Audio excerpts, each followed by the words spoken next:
Let's talk Yeah. about Apple. When does Apple come direct? When does Apple.cl uh, launch? yeah. Do they inform you about what Apple does, Oh no, or I'll do you find come? out about it in the media. So Okay, yeah, I mean, this is nothing, not a big revelation. So whatever Apple does, their partners find out about it, through the media. Be that a product launch or you aren't given a heads up, you aren't given any information before.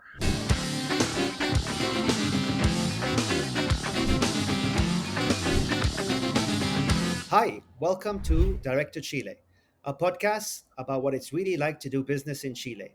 In this podcast, I, your host Amit Nawalrai, will talk to industry experts and leaders and entrepreneurs about what it's really like to do business in this beautiful country and hopefully learn from their experiences and their stories. Whether you're a seasoned entrepreneur or a businessman who wants to enter Chile, hopefully you get some nuggets from this podcast and the interviews that I have with my guests. Today, I have a very special guest, somebody who I met in Las Vegas 5, 6, 7 years ago. Welcome to the show, Felipe Maristany. Please join us. Good morning, Amit. How are you? Doing well, Felipe. Well, it was Las Uh, Vegas. I think you took me I for a believe it beautiful was Las Italian. Vegas. Yes, it was Las Vegas. Yes, we had lunch, or I believe we had lunch to get Yeah. to know each other. Yes. Correct. So, in terms of transparency, Felipe is a seasoned entrepreneur, has worked with many businesses in Chile, and has been for the last 17 years as the gerente general, or let's just say director, CEO of Maconline. Maconline is the largest Apple premium reseller in Chile. There's only two, but later on we'll talk a little bit about the scale. Is that right? Is that your title? That is right. Yeah. So general manager, we in Chile you sort of avoid the CEO. It's not a common practice. But yeah, general manager of Maconline and Quintec Distribución, which is our wholesale business. So we Okay. started as wholesalers. Yeah. Okay. And Quintec is your distribution arm. Maconline Right. is the retail Retail. Apple Exactly. store. So I as in Mobile Hut, my company, we buy Apple products exclusively from Quintec, which is your distribution company. And that's where the Right. relationship started 6, 7 years ago. So let's Exactly. jump right in. What is your relationship like with Apple? How does one become an Apple premium reseller? Oh my God. I mean, you go straight for the kill. Let's go for it. Let's go for it. So let's see. I mean, again, it's been a long time. So we started as a retail operation before there was an Apple premium reseller program. So it's a little different, I guess, to most others that there was a program that was already an existing program. So we, in Chile, we were wholesalers. That was our business. And What year? What we year are were we looking at? we're looking at 2006 is when I joined, but before that, we were exclusive distributors. The reason the board brought me to the business was because they lost the exclusivity of the wholesale business, and the reason we had a retail operation. So there was one store when I arrived in 2006, which was the Parque Arauco store, and that was in back in the day before iPods and iPads and iPhones. Um, Apple had gone through a very low period. And the reason, as wholesalers, they started the store was to sell direct to consumers in order to not lose the distribution because of Okay, this the was amounts that required. Right. So this was this when is Steve in Jobs came back. 2004. Exactly. Right. Exactly. So the years 2002, 2003, 2004, which were difficult for distributors in order not to lose that exclusive distributorship, they opened a direct to consumer retail store. And so when I arrived, the the exclusive distribution was lost. So Miami distributors were coming into the market, and we had this one store. Okay, so that's where sort of things begin for me. Okay, so one store X years ago. Where are we today? Can you give us Right. a high So level of number of stores, number of people, turnover, profits, whatever yeah, you can so I share? guess when right, I mean, yeah, there's no problem with that. So when I arrived, I believe there were under 40 people in different. So we were mostly wholesale, and we had a direct a enterprise unit. So we sold directly to universities and advertising agencies and that kind of thing, and one store.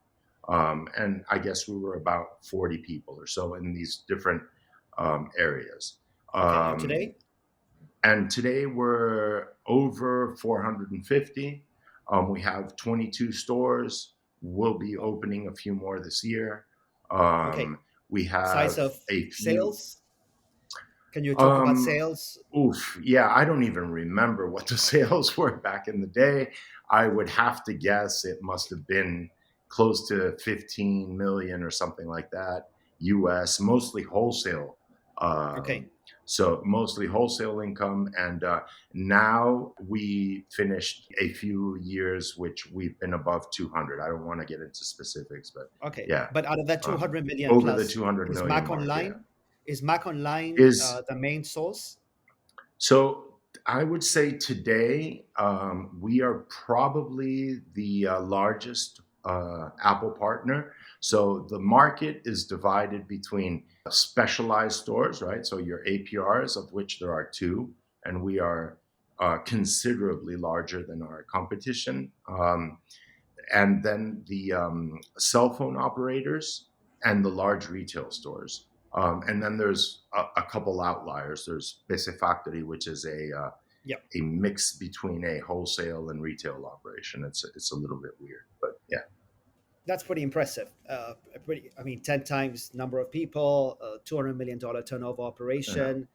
Uh, let's talk about the bad stuff. Okay, I've, I mean, just yesterday, 20 people got into a warehouse distribution yeah. center of a competitor and stole. We don't know how much yet. I believe right now there are police. I have a friend who works in this company, and they told me that they're quantifying the loss today. There were 20 people with guns. Fortunately, nobody got hurt. A policeman got hurt chasing the 20 robbers. He fell Yeah. off the motorbike. Now, nobody in Chile has received more thefts than your company. Can you give us an idea of how many thefts per quarter, per year? And then we can talk about how you deal with Um, such incidents. yeah. So I would say in the last 6 or 7 years, the most challenging part of our business has been revolves around security and all of that. So our country, which was a very peaceful and where criminal activity was relatively low, has changed enormously in the last 8 years or so. And the crimes that we are subject to have evolved over time. So I would say in the years in the beginning, most of the types of robberies we had were due to negligence, mostly on the part of the mall operators. So most of these were nocturnal robberies when the mall is closed, and they would come in through stores next to ours and enter Break the our walls. our Yeah, right through the walls. And we have reinforced walls and whatever. But if you give thieves 6 hours where they can sure. act, there's very little you can do in order. So we developed a security system to avoid that kind of robbery, and that sort of dwindled or disappeared.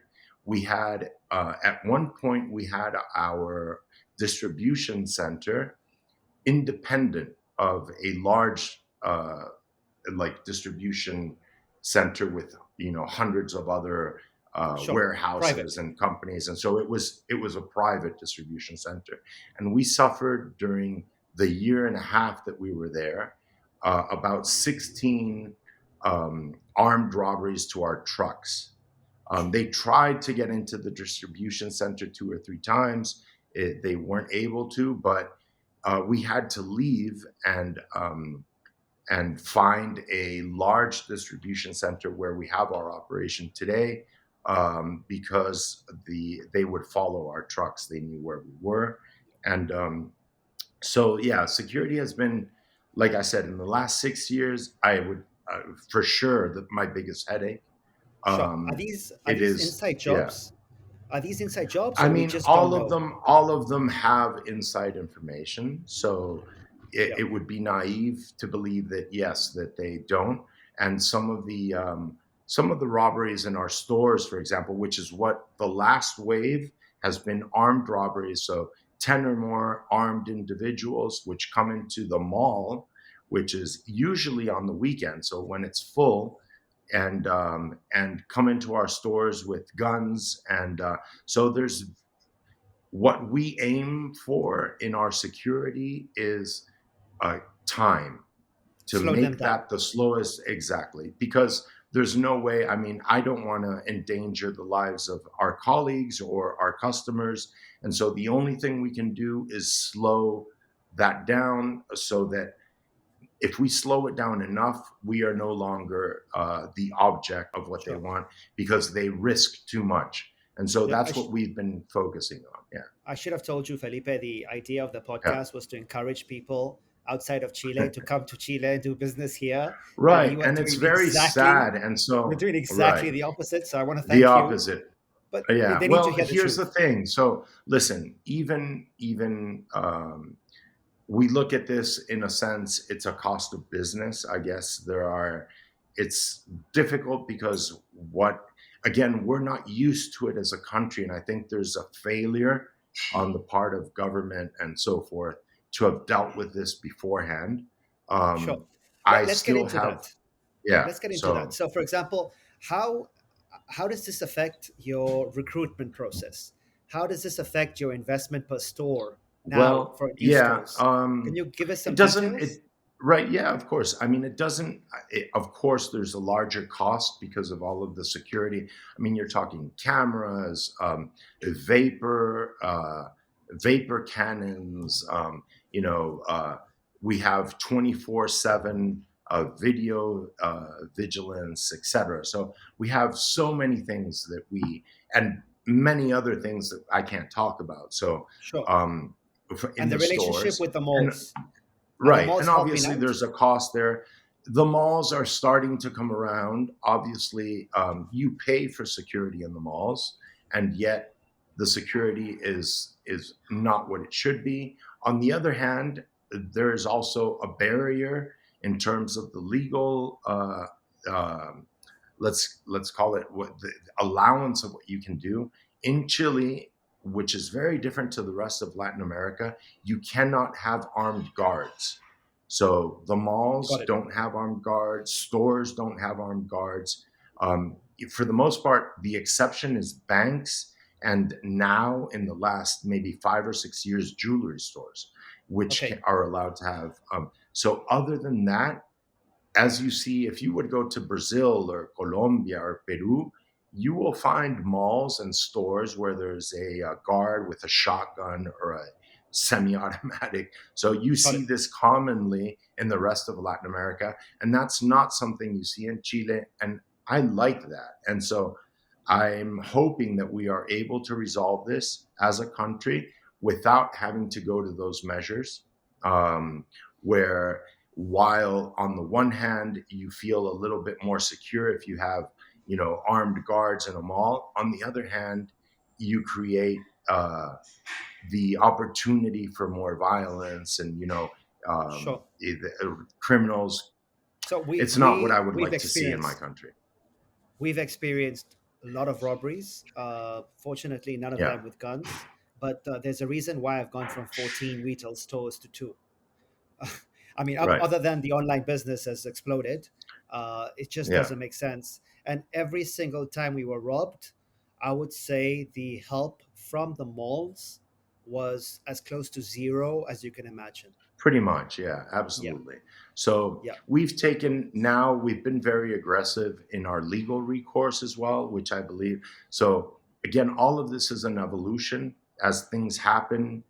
I wish we could get in front of it, but the truth is that it is so complex and things have changed so much in terms of what's going on that you can't even imagine what's going to happen next in a Got way. it. So, Do you speak? but we are taking legal recourse, and now we're actually so something that we hadn't done before. For example, now we are actually going for the people that actually buy those stolen products. So for example, we have always pursued as much as possible through the legal avenues those who perpetrated the crime, and we have a parallel investigation team, and we have our own security team, and so we provide the attorney general with our own folio of Wow. investigation over each of the crimes, and we've done that for a few years, hoping to help the case that can be brought against those once they catch them, which hasn't been very successful until now. But we have done that in the past. And what we are now focusing on, and there's many difficulties in the legal system in Chile in terms of support from Apple as a manufacturer and so forth, in at going after that consumer that buys the stolen product. And we are now going to aggressively pursue that stolen product consumer. So that I Wow. guess that would be the change for the next couple of years, Sure. and we're hoping that that will help eliminate this. And I think the manufacturers have also been negligent, not just Apple, but Samsung. And I understand it. I mean, they want to avoid, it's difficult to filter, and they are not judges. They don't have a court in order to know which, phones they should actually block just because the distributor tells them to. And so I understand all of these things need to be managed, and we need to come to some kind of So structure where this can be done, and and it needs to be through the legal system, and that's what we're working on. is the thought that if I'm Apple and you're my distributor, if your phones or my phones get stolen from your warehouses, eventually Right, it's going to go to an end user. And even though the phone is right. stolen, as an end user, me being Apple, I want that person to have a good experience. And therefore, I don't incentivize the blocking of those numbers. I don't want to think that that's even the case. I really believe that, yes, you could think that way, but I really do believe I'm Apple and you're telling me, you're a distributor, you're telling me this given phone was stolen. What if you're wrong?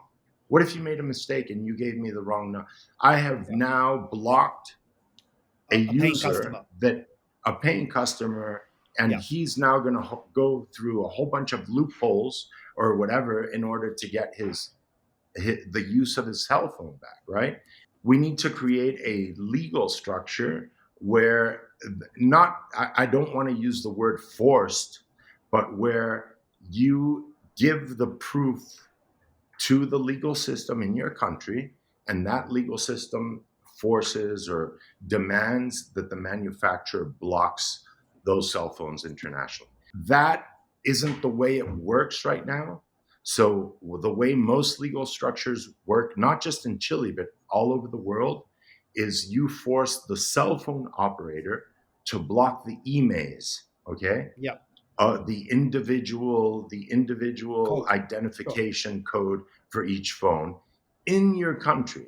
But that phone can be taken to another country and operated and used in another country. And therefore, Yeah.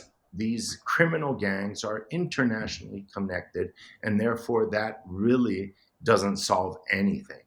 And manufacturers do, no matter what they say, because most of them will tell you, and I'm not talking just about Apple, that they are not able to do that. That is not true.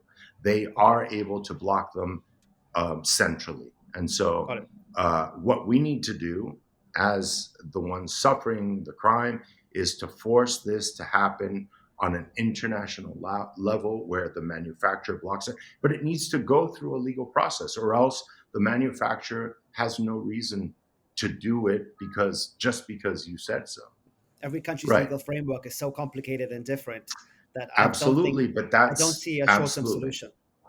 I Yep, don't either. It's going to be a push, but it's the only way that this problem, and so there is a perverse incentive, obviously, not just by the manufacturer, but by the cell phone companies, because today so much of the income is tied to services, right? sure, And so even if it's a stolen product, right, it doesn't matter. They're still going to get an Apple ID and they're still going to get a functional cell phone and line, the right? telecom charges. And pay a monthly charge, right? So there's a Sure, perverse incentive to not really care if you're a service provider, right? But if I'm got the it, one selling the hardware, obviously our position is different.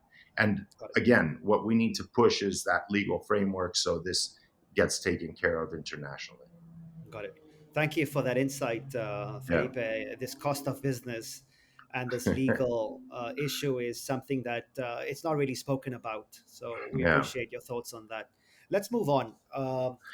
You mentioned that you are the largest APR, Apple Premium reseller in Chile. The second one used to be called Reisneider, which I thought Yeah. was an interesting name, and now they've been acquired by a holding company called Yanniken or Yakinen or Yannigan, and yes. Yanniken, and they've called this new company, which is even more Aufbau. interesting, Aufbau. Aufbau. Yeah. Now I don't know how to spell it, therefore I don't know how to Google it, but uh, I mean, what are your thoughts on your competitor? Once I'm in the website or once I'm in the store, great experience. Nothing, Yeah. very similar, I would say, to Yes. Maconline, but but the brand recall. I mean, what's with the name? You mean you I must have don't some know. thoughts? So the evolution of our competitor, Reifschneider is a last name, and their original retail business was oriented around photography. So they would sell cameras. They were Great. distributors for Fuji in Chile, and development of film and so forth back before the digital era. And Yeah. obviously that didn't go well, and so. The owners of the company were also, I believe, co-signers of the rents with the malls.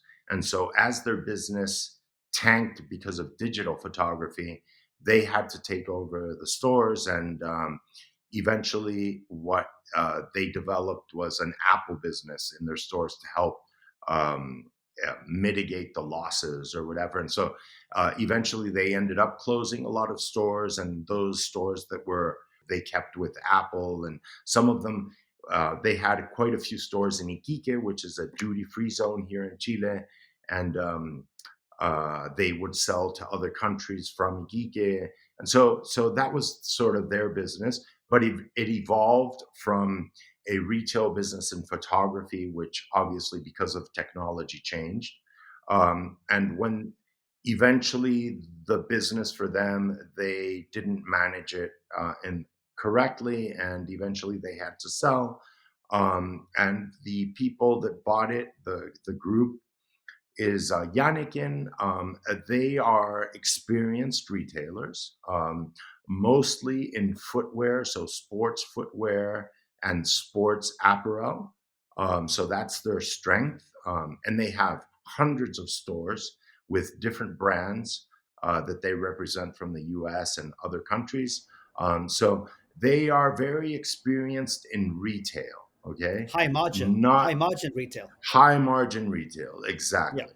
So Now, this is a new adventure which adds to their business, to their existing infrastructure, which I believe is interesting what they've done.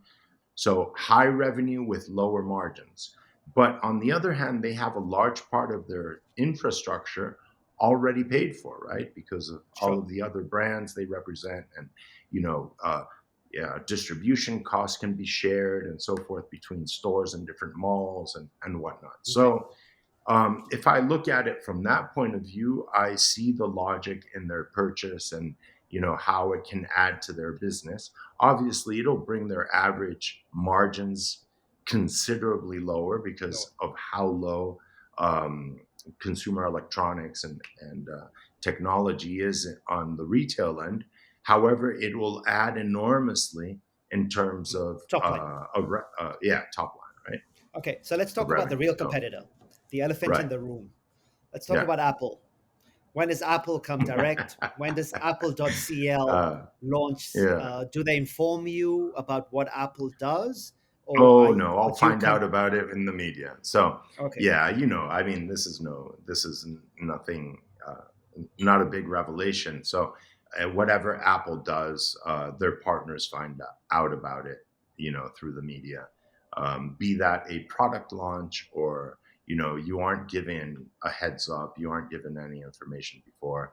Um, when we were dedicated to the wholesale business and we moved into retail, the reason we did that was initially because we were exclusive and they opened it up to other distributors, and that was a big hit, right? But that the reason I was brought on, and what not just me but the president of our CEO, Jorge Salvatierra, back in when we were in Quinte, we realized that it wasn't going to end at just opening for distributors. Apple was going to come direct and take the most important customers, which were back back then before the iPhone, the retail stores, the large yeah, department stores, and so those were our main customers as wholesalers. And so what we did really was emulate what Apple was doing. We saw that Apple was opening their own Apple stores. And so before the APR existed,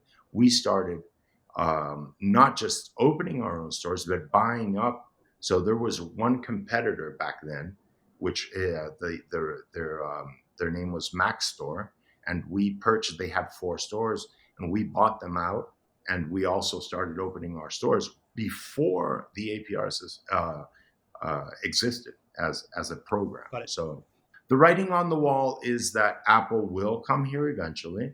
So initially it lands with an Apple.cl, right? And they enter the fray of the digital uh, uh, sales, right? And then usually they land with an Apple store. Okay, Got now it. the time difference between one and another may be years and may not even happen. Um, I Got it. believe they had programmed having an Apple store here a few years ago, and that didn't work out because of COVID and other things before that and so forth. And I don't know whether it's a fertile ground for an Apple store, Chile. They don't Got have it. many in Latin America. So, I mean, they have a couple in Brazil, they have a couple in Mexico. Those are markets that are, at least 5 times, maybe more, what Sure. we have here in Santiago. And so we'll see. I mean, again, we've moved more into providing better customer service and, convenience and online business and lots of other things that we hope we hope that their arrival will, on the one hand, obviously will be a new competition, but on the other hand will also make the pie much larger. And so Okay. usually when they arrive with a lot of marketing, and arrive where the brand is expanded. And so Sure. where their present isn't direct, in other countries where their present isn't direct, their investment in marketing and so forth is much lower than where they are. Again, when you do things better than your competitors, what you hope is that you'll do better, and the others will suffer more. So I guess Yeah. that's the way I, I look at it. I think it's important to note as well that what you mentioned about a larger pie in America, obviously Apple is king and queen. Over here in Chile, Apple is not the largest operator in terms of market share. Samsung, Yeah. I believe, has around 50-52% market share, and Apple is in high 20s or 30s. I'm not sure the number. Can It you enlighten depends us? what products you look at and so forth. I believe in smartphones, the higher end smartphones, Apple latest is around 14 or 15. Okay, Samsung is around 36 or 37. And then the rest gets divided by, Xiaomi, Huawei, Got and it. some of the other Motorola. lower Yeah. end players. But the price average of products, if you compare that with Yeah. Apple, there's no comparison. I mean, Sure. you know, Apple's double, Apple triple. pretty much, yeah, dominates the cream of the market. Sure. So I'll tell you what I'm hoping for. I'm hoping for Yeah. Apple to come in aggressively. I'm hoping for Amazon to come in aggressively. I want the pie to be bigger, and I'm hoping that you and your partners are forced to become multi-brand. And when you decide to become multi-brand, you Yeah. look at the small competitor like Mobile Hut, and you say, Amit, thank you very much. It's time we take over. It's time for big boys. That's what I'm Yeah, hoping for. I mean, I don't know. Again, I see the evolution of other countries where this has happened and how Apple went about things in Europe and how they went about things in Latin America. And it's very different. So I believe they learned a lesson in terms Yeah. of how they entered as Apple stores the market in Europe and were very aggressive against their APRs. And Yeah. what they ended up doing was trading APR sales for their own sales. So they didn't add as much as they could have to the pie, and they destroyed a lot of points of sale in different cities or smaller towns or whatever, Okay. focusing sales in large Apple stores. And Mhm. so and then when you look at their arrival in Latin America, it was much less friction and aggressive against the established APRs, and more the stores were more service oriented, and they one of the things that I believe they did in Europe was access to new launches where where the Apple Store had the products and the APRs didn't, and they use that kind of aggressive, where in Latin America I believe they didn't, and Okay. it didn't make any sense. So I believe that they learned a lesson from Europe where many stores were closed APR, which provided convenience to customers and whatnot. But Okay. as these Apple stores, yeah, were opened in the larger cities, those disappeared. And so I believe there's a lesson there that Apple took to heart. Do you get perks? Do you get discount on Apple share price? Do you get free invites to the Apple auditorium when No. when Tim Cook gives his annual launch of products? Do you get any Mm, VIP treatment? no, no, no, no. In that, Apple is very different, and I have no issues with that. So Apple Yeah. never invites you anywhere, doesn't give you any free anything, doesn't. So Yeah. they're very. I don't like that part of the industry. If I'm very sincere, I like the way Apple operates, where But other brands do. there's other things I don't like about Apple, but I like the fact that they aren't trying to buy you or to Got it. make you feel, like you owe them something. And so there is never an invitation to anything. And Okay. so even when there certain things are done, like if you go to Cupertino and whatever, you pay for your own trip, you pay for your own hotels, and I like that. I don't want to be in debt to anyone. So I, I I like like. that attitude. Yeah. So, I know and we're I running out don't of like what time, the, yeah, but I do. But you did yeah. mention something that I want to. You said there are other things you don't like about Apple. I'm all for hearing what is it you don't like about Apple. I can double the episode, no problem. Give No, us I some mean, juice. Give us some I, details. again, I don't want to. I do want to make one comment. More than speaking, I mean, there are things that I mean. Apple is a very successful company, and they make amazing products, and they they have created a way to sell them as no one else has, and I admire that. And so we've learned a lot from them. They are not the easiest company to get along with, on the other hand. I guess a lot of it has to do with it's a sort of a feudal system.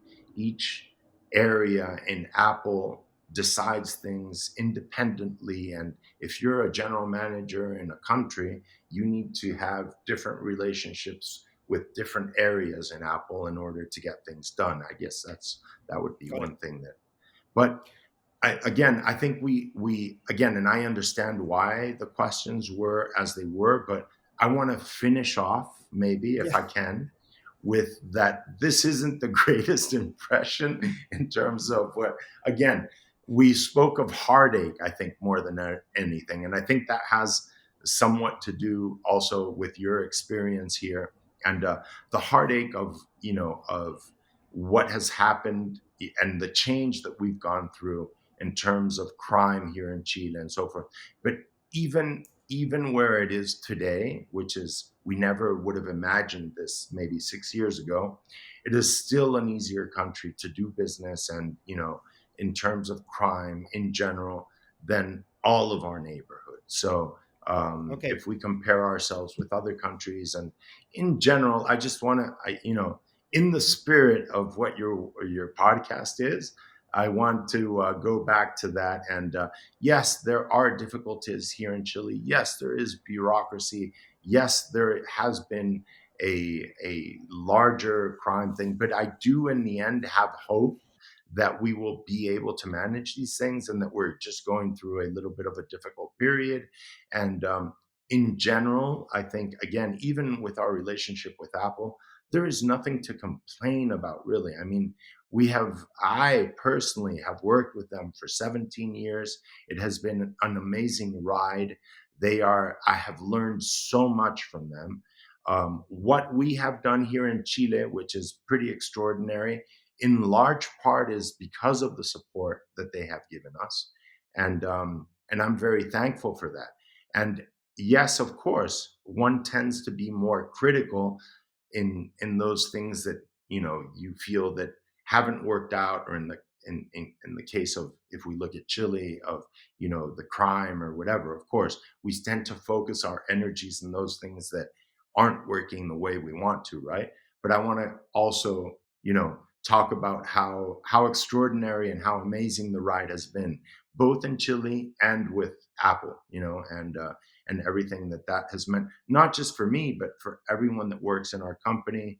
And we're, like I said, close to 500 people now, and that growth, and not just the growth, but I believe also what everyone in our company has taken from it. I mean, I if you look at a salesperson in our store or one of our store managers, the value that they have in retail in Chile, because they worked with us and because they worked with Apple, is enormous, because of what they learned, the process of sales and so forth. And a large part of that we got from Apple as well. So Got it. I agree with you.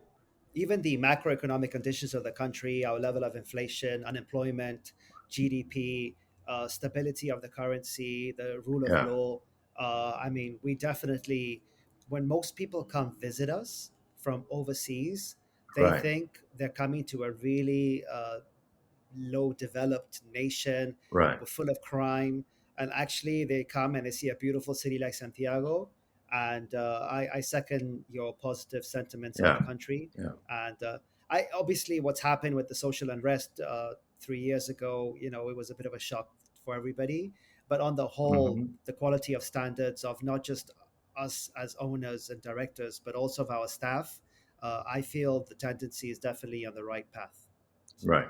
And I I just, second the yeah, I motion. wanted to go there as well, because again, and I understand the line of question, and I agree, we have to work on these things. And I think they're our biggest, uh, the obstacles we have to overcome. And and but I don't want to just focus on that. And so I just wanted to, yeah, I add have that. two sons. I have two All sons right. with a Chilean passport, and Yep. a third on the way. So I have three I know. Chilenos. I know. So I Exactly. definitely hear So, you. Can we? and it is a wonderful country. I mean, it really is. We have so much going for us. And again, I don't lose hope that we'll be able to fix those things that, we need to fix. So, Can we skip a little bit on Apple? yeah. I think this is the Apple podcast, Apple episode, no doubt, and I really appreciate that. I learned a lot as well Yeah. about Apple with working with you. Um, let's talk a little bit about Felipe Maristany. Who you are. Uh, you know, do you have an age or a number where you want to retire, or a, what's called the fuck you money, where once you have this money in the bank, you'll be like, I'm done. Apple can Yeah. bugger off. I'm out. Have you thought about retirement at your age, or is I this something have, I that's, have, yeah? and I haven't reached the lovely two-word description of independently wealthy. So, which is the same, I guess, as That's a fuck you nicer way. money.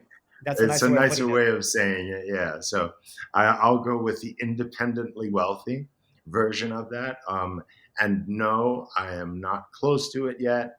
I mean, I have a good living, and uh, and yes, I do think about retirement, and I think about it mostly the way I manage my business and the way I want to um, add people so that when I am gone, the company can keep going forward without me and without Guillermo, which is, you know Guillermo. He's our Sure. my right hand man and has been there with me, all these years. And so um, we and I speak for Guillermo because I believe we only have a year or two difference between us. So um, yes, we talk about it and we think it, and we also act upon it. So we've been adding to our manager staff, and always looking for new people to add, that will give us value and make the company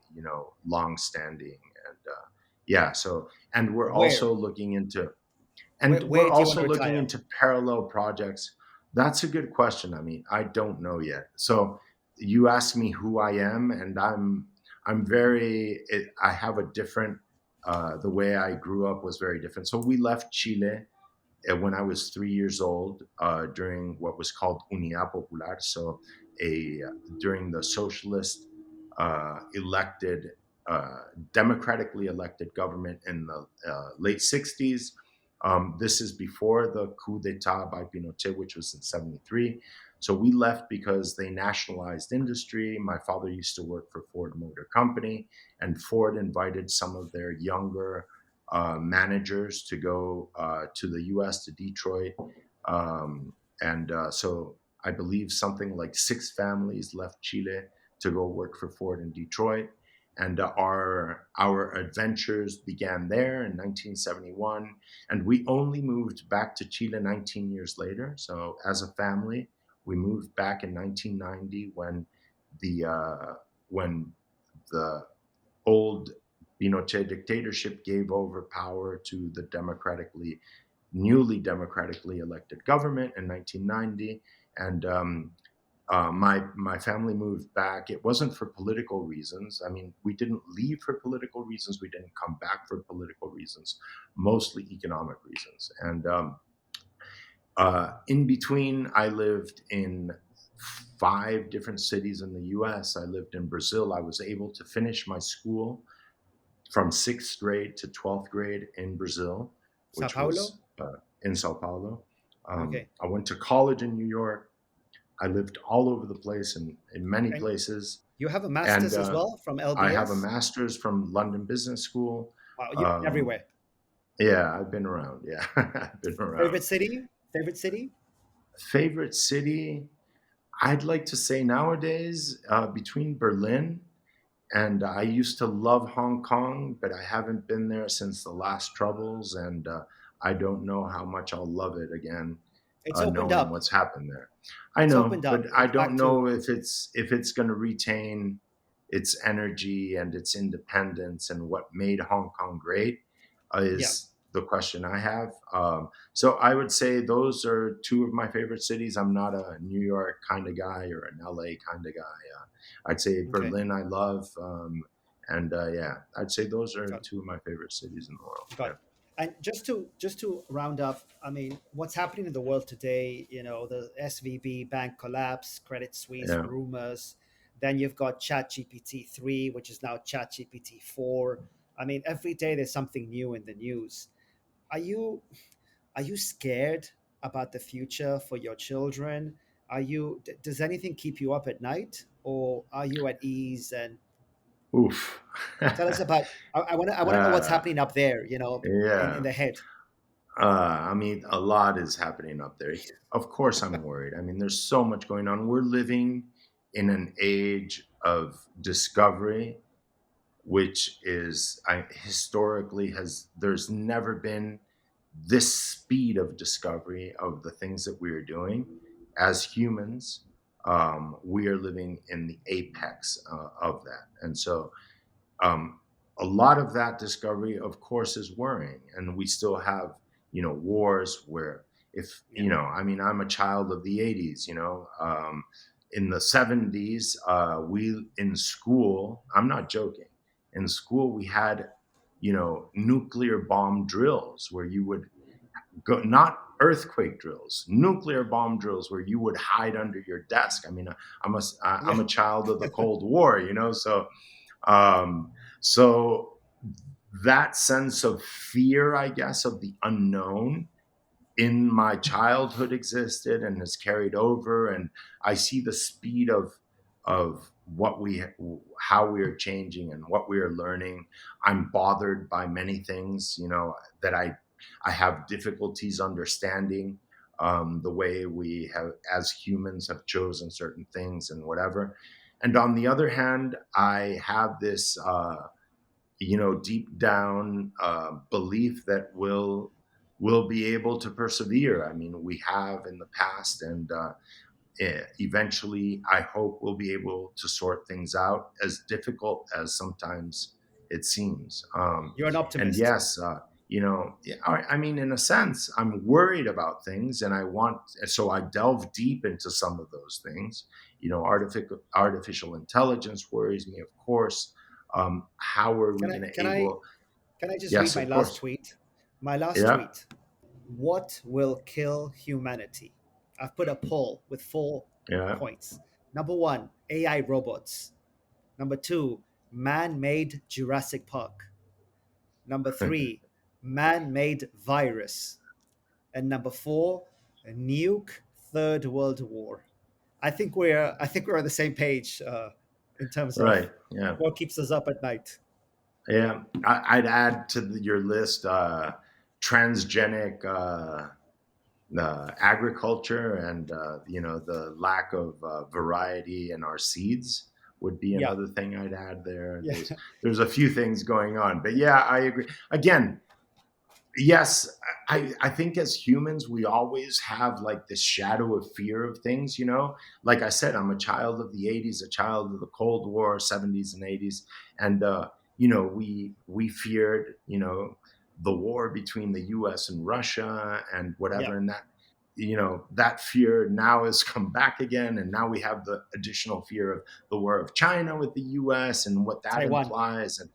And Yeah, yeah, so I mean, I don't know how much we just always require, or there's a sense of that, our leadership and our politicians keep us in fear in order to maintain power and whatnot. And so there's a mix of everything, I believe. And yeah, yet, on the other hand, I see how we are able to solve problems as time goes on, no matter how difficult they are as a as humanity, let's say. And yeah, so, yeah, I tend to obviously have hope for us, although I am also worried about all of those things. yeah. Yeah. I think we could do a separate episode just on Oh, that would be humanity. lovely. I have Yeah, I have some crazy theories about some of those yeah. things. So, Felipe, I yeah. want to thank you for participating today with me. Is there a email, Twitter, Instagram handle? If somebody wants to reach out to you, do you want to give your contact details? I'm sorry, but I don't really participate much. So I am on Facebook, but mostly it's through my wife. And I am on Instagram, but mostly it's just to follow my daughters, and I don't do Twitter. So yeah, I mean, I don't, I I haven't, respect that. I guess, yeah, I'm a voyeur of social media, Okay, not a participant. And got it. yeah, so yeah, nothing really. My email, maybe if someone's interested, through you, I have no problems if they want to Sure. try and contact me through my email. So Well, you can Felipe, give out my nothing. email. and I Yeah. have no problems with that. Okay. If somebody reaches out to me and ask me for it, I will. Yeah, Felipe, thank you absolutely. so much. I've Uh, like always, I really enjoy talking to you. yeah. Always learn something from you, and thank you for your insights on Apple and your business. I wish you all the best, and thank you for participating in Director Thank Chile's you. It was podcast. lovely. Thank you for my first podcast. So, this will go down in history. Yeah, And it was very enjoyable. So, thank you very much for the invitation. Lovely thank you. talking to you. All right. Take care. Take Bye. care. Bye bye. You just heard Director Chile, a podcast about what it's really like to do business in Chile. I hope you enjoyed it. I'm your host, Amit Navalrai, and please hit the subscribe button.